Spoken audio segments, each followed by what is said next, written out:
अहोई अष्टमी का व्रत कार्तिक माह के कृष्ण पक्ष की अष्टमी तिथि को किया जाता है। इस त्योहार को अहोई आठे के नाम से भी जानते हैं। ये व्रत संतान सुख की प्राप्ति के लिए किया जाता है तथा इसका पारण तारों को अर्घ देने के बाद किया जाता है। इससे संतान के जीवन में सुख समृद्धि आती है। तो आइए इस व्रत की कथा सुनते हैं। प्राचीन काल में एक साहूकार था जिसके 7 बेटे और 7 बहुएं थी। साहूकार की एक बेटी भी थी जो दिवाली में ससुराल से मायके आई थी।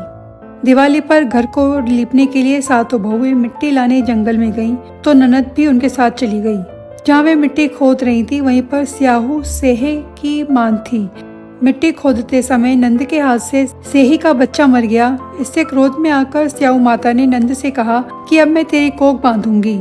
तब नंद ने अपनी 7 भाभियों से प्रार्थना की कि तुम में से कोई भी मेरे बदले अपनी कोख बंधवा ले। सभी भाभियों ने अपनी कोख बंधवाने से मना कर दिया, लेकिन छोटी भाभी सोचने लगी, अगर मैं कोख न बंधवाऊंगी तो सासू जी नाराज होंगी। और ऐसा विचार कर नंद के बदले छोटी भाभी ने अपने को बंधा लिया। उसके बाद जब उसे जो बच्चा होता वह 7 दिन बाद मर जाता। एक दिन साहूकार की स्त्री ने पंडित जी को बुलाकर पूछा कि क्या बात है, मेरे इस बहू की संतान 7वें दिन क्यों मर जाती है। तब पंडित जी ने बहू से कहा कि तुम काली सुरही गाय की पूजा किया करो। उन्होंने बताया कि दरअसल काली गाय स्याहू माता की भाईली है, वह तेरी कोख छोड़े तो बच्चा जिएगा। छोटी बहू ने पूरी लगन से गाय की सेवा की। एक दिन गौ माता बोली कि मेरे जागने से पहले कोई रोज मेरी सफाई कर जाता है, सो आज देखूंगी। गौ माता सुबह तड़के जागी तो क्या देखती है कि साहूकार के बेटे की बहू उसके नीचे सफाई आदि कर रही है। इससे गौ माता प्रसन्न हुई और बोली कि मैं तुझसे प्रसन्न हूँ, तुझे जो मांगना है मांग ले। बहू बोली कि स्याहू माता तुम्हारी भाईली है, उन्होंने मेरी कोख बांध रखी है, उससे मेरी कोख खुलवा दो।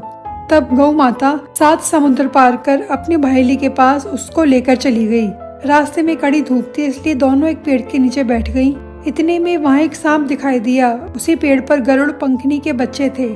सांप गरुड़ पंखनी के बच्चों को मारने लगा। तब साहूकार की बहू ने सांप को मारकर ढाल के नीचे दबा दिया और बच्चों को बचा लिया। थोड़ी देर में गरुड़ पंखनी आई तो वहाँ खून पड़ा देखकर साहूकार की बहू को चोंच मारने लगी। तब साहूकार ने बोली कि मैंने तो तेरे बच्चे को नहीं मारा, बल्कि सांप तेरे बच्चे को डसने आया था, मैंने तेरे बच्चों की रक्षा की है। इससे गरुड़ पंखनी प्रसन्न हुई, बोले कि मांग, क्या मांगती है। वह बोली 7 समुद्र पार स्याहू माता रहती है, मुझे तो उसके पास पहुँचा दे।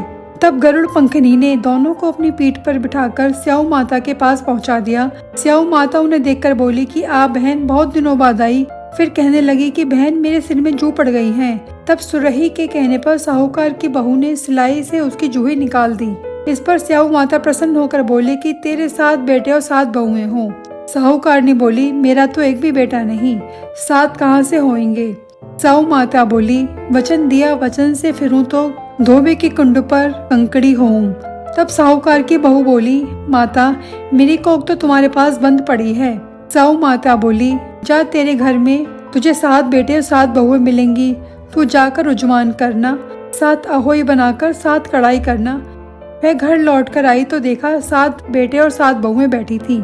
वह खुश हो गई। उसने 7 अहोई बनाकर 7 उजमान किए और 7 कढ़ाई की। दिवाली के दिन जेठानियां आपस में कहने लगी जल्दी जल्दी पूजा कर लो, कहीं छोटी बहू बच्चों को याद करके रोने न लगे। काफी देर तक रोने की आवाज नहीं आई। तब जेठानी ने बच्चों को भेजा। बच्चों ने कहा वापस जाकर देखो कि चाची तो कुछ मांड रही है और खूब उजमान हो रहा है। ये सुनते ही जेठानियां दौड़ी दौड़ी उसके घर आई और जाकर पूछने लगी तुमने कोख कैसे छुड़ाई। वह बोली तुमने तो कोख बंधाई नहीं, मैंने बंधा ली। अब स्याहू माता ने कृपा करके मेरी कोख खोल दी। स्याहू माता ने जिस प्रकार साहूकारनी की बहू की कोख खोली, उस प्रकार सबकी खोलना और सबके परिवार को और बच्चों को सुख समृद्धि देना।